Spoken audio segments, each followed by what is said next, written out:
안녕하세요. 캠핑카로 호주 횡단 여행을 하고 있는 즐거운 청카버입니다.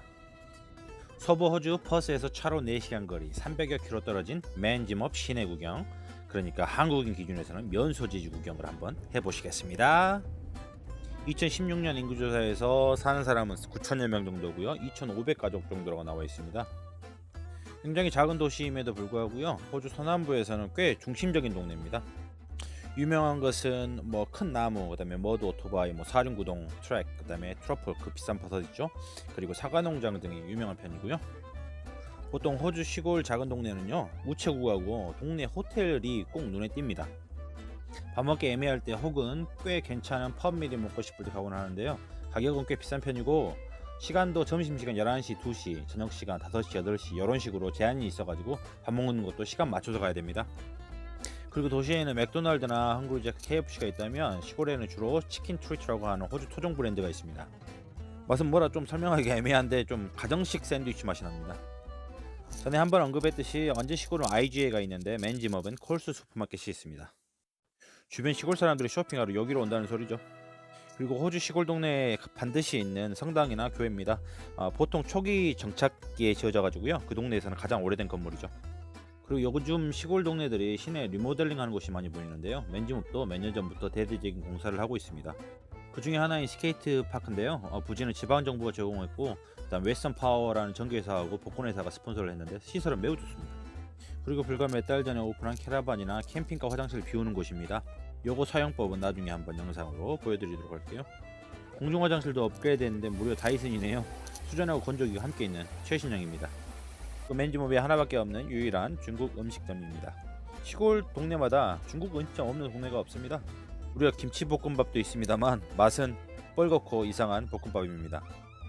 아마도 주인장이 김치를 한 번도 먹어본 적이 없다에 제 왼쪽 손모가지를 걸겠습니다. 여행자 인포센터 옆에 있는 공원이고요. 호주 시골에서 인포센터는 굉장히 중요한데 저 5월 할 때는 그곳에서 농부 전화번호도 따고 그랬죠. 공원에 해시계가 있는데 해가 쨍쨍하지 않아서 그림자가 나타났네요. 아까 언급했듯이 공사 중이죠. 중심가에 아케이드를 만들고 있습니다. 저기 우체국 앞에 지나가시는 분이 저희 장인어른이신데 농장 집까지 우편물이 배달이 안 되니까 우체국에 정기적으로 우편물을 챙기러 나오시죠. 호주 우체국에는 피오박스라는 시스템이 있는데요. 조그마한 우편 박스를 얼마간의 돈으로 렌트를 하는 시스템입니다. 모든 동네 한 중심에 있는 메모리얼 비석을 한번 볼까요? 저도 그렇고 와이프도 또 군인 출신이다 보니까 꼭 이런 것들을 눈여겨보게 됩니다. 전사자가 꽤 많은 걸 보면 세계 1, 2차 대전이 호주에게 얼마나 큰 전쟁이었는지 실감하게 됩니다. 그리고 한국 전쟁에서 전사하신 분도 한 분 계십니다. 어떤 분이셨나 하고 검색을 해보니까 1931년생이시고 입대는 19세에 하셨고요.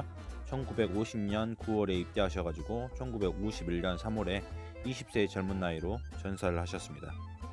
그리고 계급은 2등병이셨고요. 태어난 곳은 캐태닝이라고 이곳에서 한 200km 정도 떨어진 인랜드에 있는 조그만 도시고요. 전사하신 부대가 3rd 배탈리언이라고 호주 육군 3대대거든요. 가평대대라는 별명을 가진 부대입니다. 별명처럼 경기도 가평에서 중공군을 맞아 호주 육군이 혁혁한 공을 세운 전투고요. 저는 실제로 그 부대 앞을 지나간 일이 있는데 영어로 정말 가평대대라고 적혀 있습니다. 이런 걸 볼 때 정말 이상한 기분이 됩니다. 저는 호주에서 여행하면서 그리고 살면서 2명의 한국전 참전 용사를 만난 적이 있는데요. 한 분은 2001년도에 정말 더운 퀸즐랜드 케언즈라는 곳에서 만났습니다. 그분은 한국 하면은 너무 추웠던 기억밖에 안 난다고 하시더라고요. 그리고 다른 한 분은 몇 년 전에 일하러 갔다가 우연히 만났거든요. 제 고객의 친구분이셨어요. 그분은 영국군 헌병이셨고요. 그 뒤에 호주 이민을 오셔가지고 호주에서 살고 계셨어요. 아이패드로 사진도 보여주셨고, 그리고 또 그분이 타고 계시던 차 넘버 플레이트에도 한국군 참전 용사라고 적혀 있더라고요. 그분과는 일하면서 좀 이야기를 나눴는데요. 당신 덕분에 한국은 잘 사는 나라가 됐다고 말하니까 환하게 웃으시면서 잘했다고 말씀하시더라고요. 물론 저도 당신 덕분에 저희가 이렇게 잘 살게 됐습니다 라고 고맙습니다 라고 답해드렸죠. 갑자기 호주 시골 면소재지 이야기하다가 자유세계 만만세가 되어버렸는데요. 아마도 시골 여행하다 보면 이런 비석을 자주 보게 되실 겁니다. 한국전에서 전사하신 주드 피터 로렌스라는 이분은 당시 19살 2등병 계급장을 달고 아무것도 모른 채 한국을 가셨을 겁니다. 그분은 그분 신념대로 사셨고 또 이 비석에 이름 한 줄이 남았는데요. 70년이 지났어도 이 시골을 지나는 한국인은 이분을 잊으면 안 되는 이유이기도 하겠죠. 아마도 이런 것 때문에 제가 이상한 기분이 된 걸 겁니다. 그 전에 제가 만난 한국전 참전 용사 할아버지들에겐 가볍지만 고맙다고 직접 말씀을 드렸고요.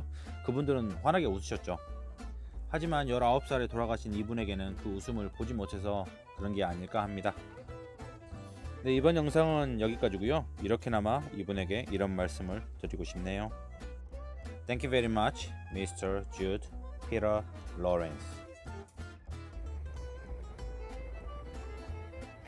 구독과 알림 설정을 해주시면 남들보다 빠르게 누구보다 편하게 영상을 시청하실 수 있고요. 손가락 따봉은 다음 영상 제작에 큰 힘이 됩니다. 감사합니다.